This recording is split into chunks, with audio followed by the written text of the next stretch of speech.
Praise the Lord, for His love endures forever. Magandang araw, Life Champions! We welcome you here sa ating tahanan at simbahan.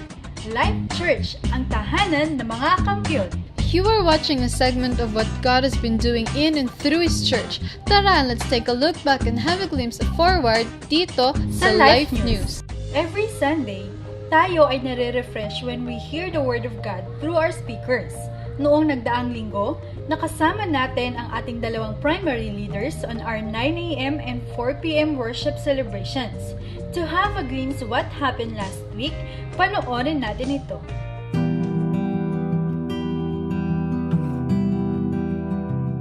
Kahit anong shelter ang gawin mo outside God's assignment, it will not hold.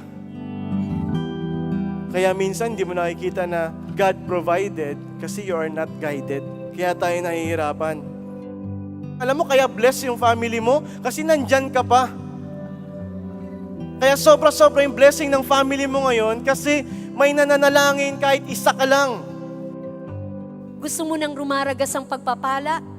Simulan mo sa puso mo ang iyong pagsunod sa Diyos. It's all about God. Anong pinagkakaabalahan mo ngayon? Hindi ba pwedeng isama mo si Lord sa pinagkakaabalahan mo? If the Lord is all about in your life, masasabi mo talaga na, Lord, the best ang life na to with you. Magandang araw, Life Church. Nandito po kami ngayon sa Renewed Christian Center sa Quezon, Palawan, kung saan ginaganap ang kauna-unang post-encounter graduation. Ako po si Lides Parones. Before, natatakot po talaga akong humawak, mag-handle ng souls kasi parang pakiramdam ko hindi ako ready before. Pero sa ngayon talagang yung blessing ng Lord, yung power ng Lord, ramdam ko na kakayanin ko ito dahil kasama ko siya. Ang Renewed Christian Center ay isa sa network churches na mini-mentor ng Life Church. Ito ay pinungunahan ni Pastor June and Pastora Marlene Quinton. We are so thankful sa Life Church. Una kay Pastor Ancho by allowing us na matuto sa ilalim ng kanyang sistemang ginagawa sa Life Church, and through Brother Marte and his group, ito po ay naisakatuparan dito sa Renewed Christian Center. Ang amin po talagang natutunan ay napakalaki na dagdag sa growth ng church.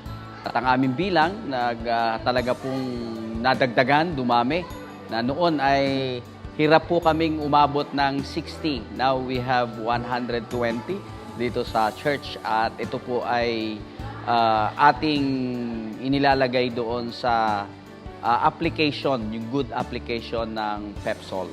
So with that, maraming salamat po. God bless you po. Congratulations sa lahat ng 30 graduates ng post-encounter. Magkita-kita po tayo sa School of Leaders 1. Kami ay nagagalak to know about every individual coming to know Jesus and is having an encounter with Him. Kaya naman, congratulations sa ating Encounter Batch 2 graduates for this year na matagumpay na nagsipagtapos last August 2, 2016 sa ating main campus. Celebrate freedom, ablaze the fire, and keep your focus on Jesus, champions.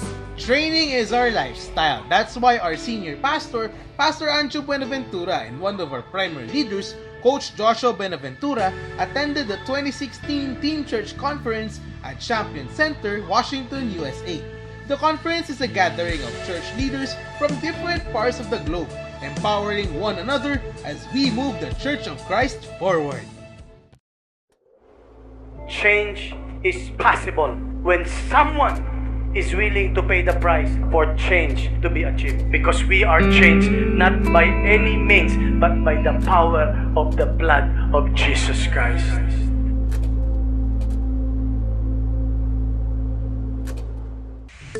Let us not forget our prayer power happening this Friday, 9 p.m. at Life Church Main Campus.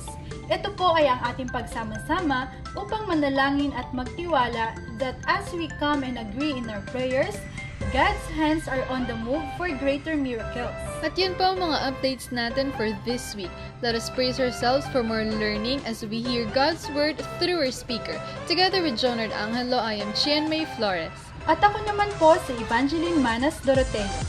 Let us continue to live a purpose-filled life, champions.